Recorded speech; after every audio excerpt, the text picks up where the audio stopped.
Mais elle avait quoi sur la tronche? Mais j'en sais rien, ça doit être la profondeur qui fait ça. Oh! À quoi? Hein?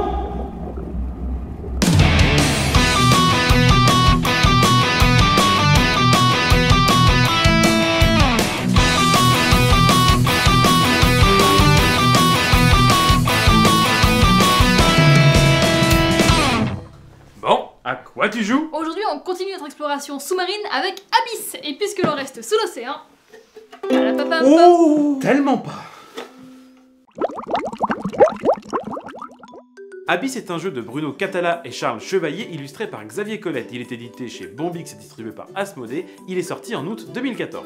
Dans Abyss, nous incarnons des créatures des profondeurs qui tentent de devenir rois des abysses. Pour ce faire, nous allons devoir rallier à notre cause des alliés, des seigneurs subaquatiques et prendre possession des lieux importants du fond des océans. Putain, tellement pas, on a dit. Dans Abyss, nous découvrons un monde sous-marin très hiérarchisé et politisé.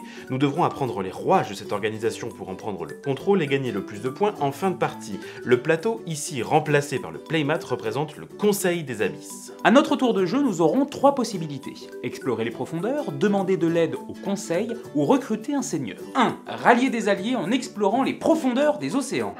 Oh putain!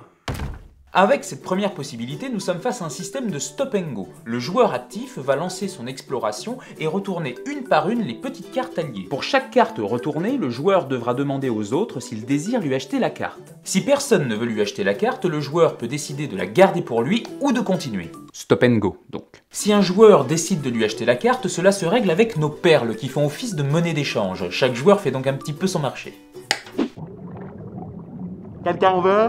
Non. Merci, suivant. Ah, pas mal. Quelqu'un en veut? Oui, je prends. Oh non, tu fais chier, je le voulais celui-là. Tu attends ton tour. Merci, suivant. C'est donc le meilleur moyen de récolter des perles et de se constituer une main. Tous les alliés délaissés durant cette phase retournent au sein de leur guilde respective auprès du conseil.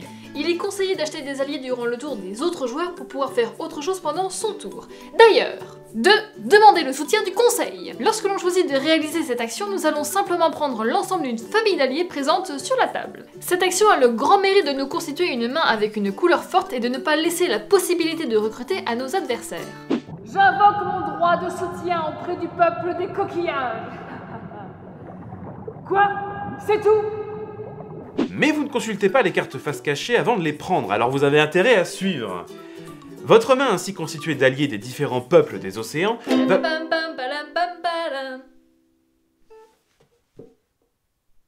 Vous allez pouvoir passer à l'étape suivante. 3. Recruter un seigneur. C'est le niveau intermédiaire du jeu, l'étape où la matière première, les alliés, va être échangée. Seigneur Meunier, voici les alliés dont nous avons parlé. Nous scellons notre accord? Ah, c'est dégueulasse. En effet, ce second niveau du jeu est le plus complexe car les seigneurs nous apportent des points, des clés et des pouvoirs et effets non négligeables pour la suite. Chaque peuple a sa spécificité. Les seigneurs militaires par exemple rapportent peu de points mais ont des pouvoirs très agressifs à l'encontre des autres joueurs. Lorsque l'on cumule 3 clés, quel que soit le moyen, nous devons obligatoirement prendre possession d'un lieu. Nous le choisissons parmi ceux visibles où nous en piochons un certain nombre, mais dans ce cas, ceux que nous délaissons sont placés face visible, ce qui est un avantage pour les autres joueurs.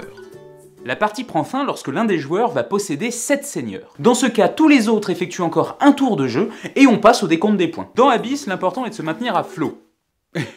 Et de ne pas prendre de retard par rapport à ses adversaires, la fin de partie pouvant arriver très vite. Il s'agira également de conserver une stratégie précise tout en étant capable de ponctuellement la modifier afin de saisir une opportunité. Abyss est à la fois un jeu de combinaison et de collection de cartes, de progression et d'enchères, simple d'accès mais complexe par la multitude d'opportunités qu'il nous propose. Aucun phénomène d'attente puisque les tours sont assez courts et que l'action d'exploration basée sur un principe de stop and go a le mérite de proposer à l'ensemble de la tablette de demeurer actif pendant le tour des autres. Un plan com original, une absence totale de logos et autres icônes infographiques sur le couvercle, 5 visuels différents à sa sortie, font qu'Abyss brille par son originalité. Les illustrations de Xavier Colette restent magnifiques et incroyablement détaillées. Malgré un plateau un peu sombre entraînant parfois un manque de visibilité, il s'agit là clairement d'une perle ludique. Et son extension Kraken n'est pas au reste. Elle y ajoute des lieux, les épaves, des seigneurs contrebandiers, les alliés étoiles de mer, de la fourberie et de la fausse monnaie avec les perles noires. Et voilà, c'est tout pour nous les ludopotes. Continuez de suivre notre notre voyage. Si c'est pas fait, bah abonne-toi. Tu peux nous dire en commentaire plein des trucs. Mais aussi pensez à Tipeee, au partage et au pouce bleu. Et surtout, il faut que vous nous disiez. Et vous, à quoi vous jouez? Tout au fond de l'océan vert, dans le royaume des abysses, dont t'aimerais bien devenir le roi. Fais gaffe, tu n'es pas rendu. C'est bon, t'as fini? Ben c'est pas dommage. Ouais, c'était très bien. Par contre, moi, j'y vais, j'ai mon sous-marin garé en double fil. Attends. Moi aussi. Choisis bien parmi tes alliés celui qui va vraiment t'aider. Prends garde à tous tes ennemis, pense bien à les arrêter. Dans les abysses, y a de la magie, de la politique et de l'argent.